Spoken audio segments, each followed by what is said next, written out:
10 years ago, nobody even thought about unstructured data. And as I told you, now it's hitting the coastal town, so to speak, right? And so how do you manage it? No one's dealt with it. It's a huge problem in and of itself. It doesn't fit nicely in a database. And it's gotten to the point where, let me give you an example, right? When an airplane lands after a long flight, guess what? They would love to be able to download all their log files, but if there's so much, they can't download it. They just take the entire disk out, put a brand new disk in, and then they stick it somewhere, and then they slowly over time get it out there. So you have so much data that you got to figure out how the heck are you going to analyze all of that data? What do you analyze? What you not analyze? Can you analyze it locally at the edges, not move everything? So there's a huge untapped area that we're really going after. And for us to stay, be in a leadership position and grow, we have got to continue to innovate and innovate faster than everybody else out there and the bigger guys that are out there. Welcome to Grow Think Tank. This is the one and only place where you will get insight from the founders and the CEOs of the fastest growing privately held companies. I am the host. My name is Gene Hammett. I help leaders and their teams navigate the defining moments of their growth. Are you ready to grow? Today, we're going to talk about empower innovation, a culture where innovation is always happening and people are pushing the boundaries of what is possible is such an important piece. When you think about your culture, would you say you guys are empower innovation? Well, it's not always present, and you have to be a strong leader. You have to create a culture. There's some things we're going to go over today. Our special guest is the founder, CEO of Komprise. They're a 4-time Inc. level company. Means they've grown fast, and they are about 200 employees. We talk with Kumar Goswami. Kumar and I talk about the depth of empower innovation. We talk about trust, why that's needed. We talk about ownership. We talk about systems. All of that will be shared with you today in this podcast. My name is Gene Hammett. I'm a CEO coach. We do executive coaching, executive leadership, manager coaching.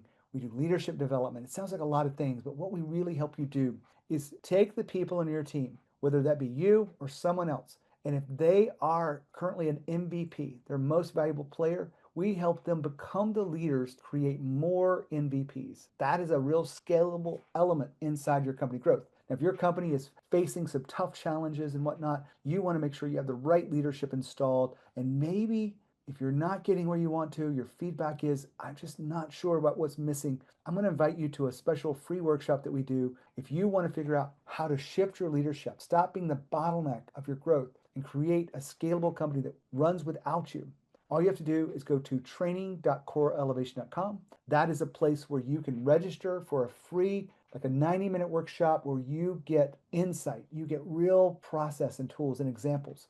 And it will be a powerful moment for you. Just go to training.coreelevation.com and you can sign up for free today. Now, here's the interview with Kumar. Hey, Kumar, how are you? All right, how are you doing, Gene? I am fantastic. We're going to have a great interview. We're going to talk about empowering innovation. I love this topic. Tell us about your company, Komprise. So Komprise, we're a SaaS company. We started a few years back. We focus on managing unstructured data. Now you're gonna probably say, what is unstructured data, right? Okay, so let's say you go to Walmart and you buy something at 8 o'clock at night, and Walmart records that Gene came in at 8 o'clock, he bought such and such, SKU such and such, cost this much, goes into a nice database. That's structured data, okay? Unstructured data is the video of Gene going in, running through the aisles and picking up the diaper or whatever and going back. That's unstructured data. So if you look at video, audio, if you look at log files, MRIs, all these things are unstructured data. And today, believe it or not, in the last 10 years, unstructured data makes up 90% of the data that's being generated. So massive. And because it just kind of hit us, I like to call it like it's a tsunami. Okay, and we saw this tsunami about 10 years ago and started working on how to focus and address and manage unstructured data. Well, guess what? The tsunamis hit the coastal towns, they're drowning in unstructured data. And what we do is we get arms around that unstructured data. How much data do you have? How much does it cost to store it? What are you using? What are you looking at and using? What are you not using? And how can you better save money by managing it more efficiently?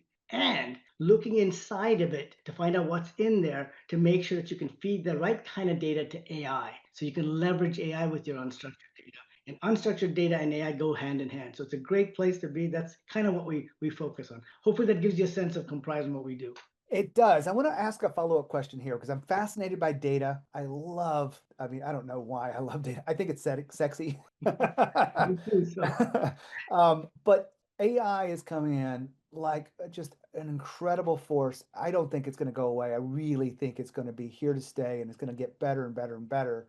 How are you seeing data and AI working together over the next 3 years? yeah, so a couple of things. So what's interesting is for AI to be trained, okay, to do something, you got to feed it the right data.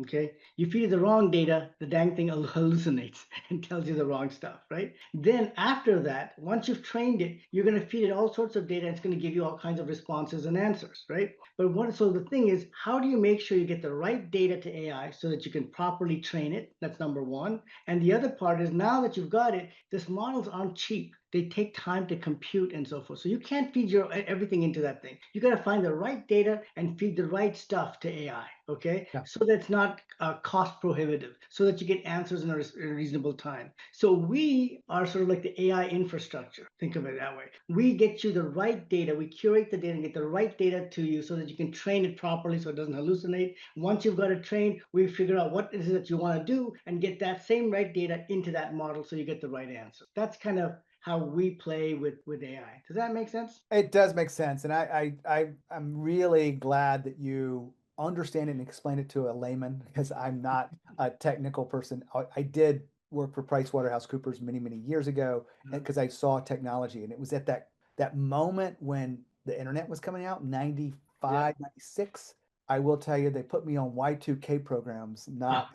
Yeah, I figure you would relate to that. yeah, I still remember that. Yeah. And I was like, this is not really the internet technologies I wanted to work with. These are all aging systems and COBOL systems and mainframes. And I'm like, I want to be on the cutting edge. Uh, I eventually got into e-commerce and the okay. structure of that. And it really did change my world because I saw this coming. AI is another wave that Yeah. is, I think, going to be bigger than the internet. Yep. It's Um, fundamental. It's fundamental. We're well, using it like crazy already in our product. So Kumar, that gives us a right transition in this. You wouldn't be where you are today, and I'll put some context around this because I was the one who informed you. Your company has not made the ink list once or twice or three times, but four times in a row, yeah. which is a feat in itself because it gets harder and harder. It's a math problem as you continue to grow. It's a 3 year growth rate, so you've got 7+ years of fantastic growth, and you've gotten here by continuing to lead powerfully. You got almost 200 employees. You're continuing to grow, and you say you've gotten here because you've empowering innovation. What is innovation? Why is that such an important part of your company growth? Because you see, I mean, we're a high tech startup, right? And we're looking at a whole new field. As I told you that 10 years ago, nobody even thought about unstructured data. And as I told you, now it's hitting the coastal town, so to speak, right? And so how do you manage it? No one's dealt with it. It's a huge problem in and of itself. It doesn't fit nicely in a database. And it's gotten to the point where, let me give you an example, right? When an airplane lands after a long flight, guess what? They would love to be able to download all their log files, but it's just so much they can't download it. They just take the entire disk out, put a brand new disk in, and then they stick it somewhere, and then they slowly over time get it out there. So you have so much data that you got to figure out how the heck are you going to analyze all of that data? What do you analyze? What you not analyze? Can you analyze it locally at the edges, not move everything? So there's a huge untapped area that we're really going after. And for us to stay, be in a leadership position and grow, we have got to continue to innovate and innovate faster than everybody else out there and the bigger guys that are out there. I get it, but innovation takes special leadership. There's one element that a lot of people don't think about that much when they think comes to innovation. You've got to have a healthy relationship with failure. With what? Failure, Yes. Okay. because not every idea works. Yeah. Yeah. Not every idea is going to be the champion and Yeah. pull us forward. And you're going to have to deal with, you want your best employees to come up with ideas, not be hold those ideas to themselves because they're afraid to say them out loud. Yes. When you guys look at failure across the organization, I'm just kind of curious, how do you guys talk about failure? So I don't know if we necessarily talk about failure, but what I say to them time and time again is that you're human, and guess what? You're going to make mistakes. Yeah. Okay. And I always tell, all I ask is don't make the same mistake twice. Mm, Okay. So I create, if you will, a safety net. It's okay to fail. Yeah. It's just not okay to make the same silly mistake twice. That's when I'm not happy. And I I think, yeah. so Go ahead. that I think that safety net allows people to go out and try things that they wouldn't otherwise. And Kumar just talked about a safety net.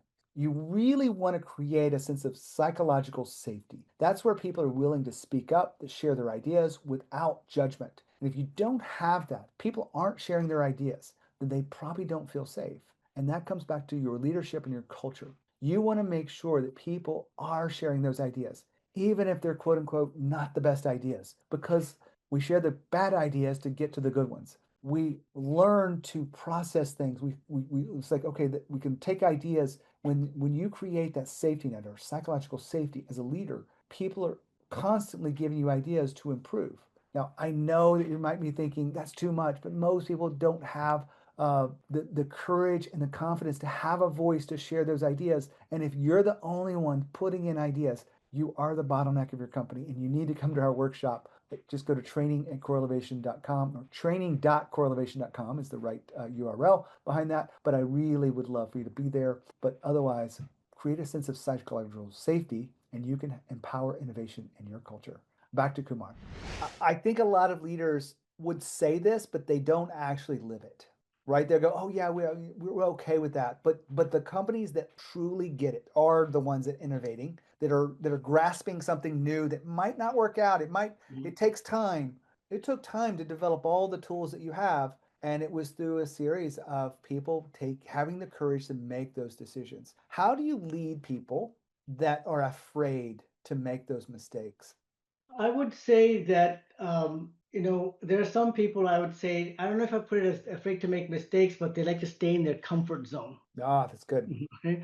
And I actually talked to them about, hey, let's look at the business ramifications of what you're saying. You think it's going to be A and B and C, and here's why I think it's not going to happen the way you think it's going to happen. And we just simply have to go out there and do it. And unfortunately, in some cases, when I do get that kind of pushback, I have to just cajole them again and again and again. It does slow things down, but it's a process that you have to go through. And in some cases, if they're really not beholden to it, you also got to look. Sometimes, if you just always zoom in on the same leader every time, that's a problem. Sometimes when this happens, Gene, it's a great time to look at somebody else and say, here's a person to the left of you who's a little more junior who doesn't feel the same way. But let's go give that person the shot to do this. Since you're not comfortable, you keep doing this. I'm going to get this guy to do this. And then when that succeeds, it creates that, okay, I get it. So I Yeah. think you gotta use different techniques depending on who they are and what the situation is. I do agree. A lot of leaders will say this. Everyone's different. Yeah. And, I love the example you gave to get a breakthrough. Some of those junior people are naive, and that's great in some Yeah. ways. Yes. They don't know that it's impossible to do something. And Exactly. so they just do it and they figure it Yeah. out. And you're like, okay, wow, Yeah. that was incredible. I know that there's some other elements to this, and I want to break them down because we do pre-interviews with everyone. We pulled out of you Mhm. trust, ownership, and scalable systems. So if you could help us with just trust first, why is trust such an important factor in empowering innovation across your culture? Yeah. First and foremost, I think that, I mean, when you're young and you're a young high tech company, you need a lot of fast moving, efficient way to get things done. And if you're sitting there with complete oversight, continuously looking at things, it doesn't work. And I'll tell you, the area is so broad. I don't have technical expertise over everything, nor does, for example, my CTO have technical expertise over everything. So you have to, first of all, find the right kind of people. So hiring is absolutely critical. And then what you got to do is be able to allow them to understand that they can be heroes here. They got to play that critical role. That it's important. And I think that generates a passion. And it's that passion, I think, that leads to innovation. That's kind of been, the, if you will, the approach that we have been using all along. And again, as I mentioned to you, it's okay to make mistakes. And the other is to do things in an iterative fashion. So you can look at it, analyze it, does it make sense? And if it doesn't, all right, let's chuck that. Let's try that again. I got to highlight something you said there. You're Hmm. bringing in people and you develop them in such a way, and you say the words, you can be a hero here. I think a lot of founders get into the business and they don't do this intentionally. It's a blind spot. They think that they are the hero because it's their idea, it's their force and their hard work. I give them all the credit for that. But if you stay in that zone and you don't develop employees that can feel like heroes in their own story, you're limiting the growth of your company. And that's kind of what you were saying, right? Yeah. So I should tell you a story. I was in a very well-known lab, a very big company. I won't give the name necessarily, but and one of the things that my manager told me, I was a director in the lab doing some really innovative stuff. I was not in the product unit, not in the business unit. And he said, Kumar, you know what? You know when you know that they really like your idea is when they call it their own. And that hit me. And that's exactly what, it's like, hey guys, this is your company, let's, and they love it when something that they have created goes out and customers use it, you see. So I think it's very important that they become the heroes. Now, I want to break in here for again. Kumar said something really good. When you have an employee who thinks that the idea is their own, they will treat it differently. I totally agree with that. They are taking ownership of the idea. Even if someone else did it, if you thought it and they said it and you let them run with it, it's their idea. You don't need to take credit for these ideas, because when their idea is valuable, when it's insightful, it leads to a breakthrough, they get confidence, and other people around them get confidence, and people begin to share more of these ideas. So you want to be the kind of person that can have the conversations, the coaching, the leadership, where people feel like it's their idea. Because when they take ownership of that idea, they will run through walls to make sure it is successful. Now, if you gave them the idea, they could easily go, oh, it just didn't work out. But when it's their idea, they want it to be right. It's a psychological factor that really can be leveraged for good inside of your growth of your company. Now back to Kumar. Now let's look at ownership. I've studied ownership. I love your perspective. What is ownership, and how do you create that ownership as it relates to empowering innovation? Well, let me give you an example of one. One of these guys who's an individual contributor who is a superstar, came to me and said, here's this idea that I have, and I'd like to really go work on it, and I think it can, set us apart. And I thought to myself, boy, guy's brilliant, never managed before, but I like the idea, but it's risky, right? So I went to his manager and said, "This is what he's looking for. What do you think?" And we discussed it. We said, "You know what? Let's give him enough rope to hang himself, not enough to hang the company, right? And let's go see what happens." It has put us in a different spot. So we, for example, move data. As a result, I can now go tell people we move data 25 times faster than everybody else because of this thing that I just told you about. The guy's taken off. That's a great story about empowering innovation, and the fact that it was risky, that you didn't shy away from it. And you guys, I love this story. Hopefully everyone's wondering how that fits into their culture and their leadership. Now let's unpack the scalable systems. What do you mean by that as it relates to empower innovation? Scalable system is that, you see, as I was telling you, 90% of the data that's being generated is unstructured, right?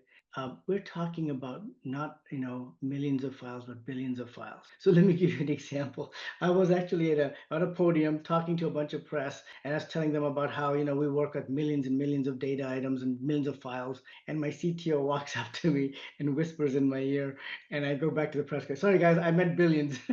And that's kind of the rate at which we work. So that's what I mean by scalability. How do you design something that works at that massive scale? And how do you divvy up the problem into small chunks? And so that's what I mean by scalability. This is the scalability of the product. I don't know if you're talking about that or scalability of the company, but it's a matter of how you attack these problems in a different way because it's so large. I love systems thinking. My podcast would not be where it is today, 1,200 plus episodes, if it didn't run like a system. The way I explain to most people, it's like a German train. I don't know if you ever traveled to Germany, like they're on time every time. Yeah. Yes. You go to any other place in Europe and they're like, we will be there when we get there. But systems inside of our business are such a critical piece. I appreciate you sharing today. Is there anything we've left out that you feel like we need to cover as it relates to empowering innovation and creating that culture, trust and ownership and systems? No, I think that those are it. You got to hire the right people. You got to take chances, and you have to create a safety net so that they're willing to take chances. Yeah, I think those are some of the best ways to innovate. I got one final question for you, Kumar, and this is a hard one. As you've evolved as a leader, you probably think differently about leadership than what you used to think. And I'm Yeah. just curious, is there some idea that was newer in your leadership journey that you go, that isn't really the truth? Is there anything that comes to mind of an old belief that you let go of to be the leader that you are today? I think what I've learned, I wouldn't be like exactly what you said that, okay, I should leave this behind or something. What I learned was, and this is about talking about scaling the company, is that as you scale the company's priorities change. What you focus on, what you do changes as the company gets bigger and bigger and bigger. And as a leader, I have to realize that because I'm in the middle of it all, right? So you have to step back, realize that, and then go back to your team and say, guys, no, what was important then isn't important now. Here's how things are changing, and here's how you got to rechange your mindset. So I could talk to them about this mindset change, folks. Mindset change, and I have to keep reminding them we're not here, we're here now. Mindset change, and so that's something that I've learned. And so now I got to keep watching myself, watching the company, and looking at and trying to be cognizant of these changes and make sure that I bring that up with the managers and they become aware of it. So that's kind of something that I've been learning as we've been growing, quite well over the last 3, 4, 5 years. That's a great example, just to really connect the dots for everyone here. As your company scales, the company, the priorities change. And this is leadership priorities. This is strategic project priorities. This is who we hire, how we sell, the kind of customers we take on or don't take on anymore. It all changes.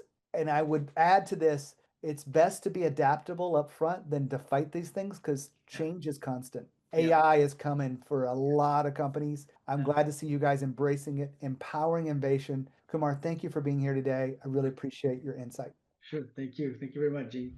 Wow, what a great conversation about empower innovation. Creating a culture that innovates isn't something to wish you had. You can actually do it if you're intentional. If that's a core of your business moving forward, whether it be AI or some other innovation that you need to really be a driving force in your industry for, then we would love to talk to you about that. If we can help you in any way, please reach out to me, gene@genehammett.com. So you've heard me on the podcast. Again, if you want that free training, just go to training.corelevation.com to help you stop being the bottleneck of your business. And when you think of growth and you think of leadership, think of growth thinking. As always, lead with courage. We'll see you next time.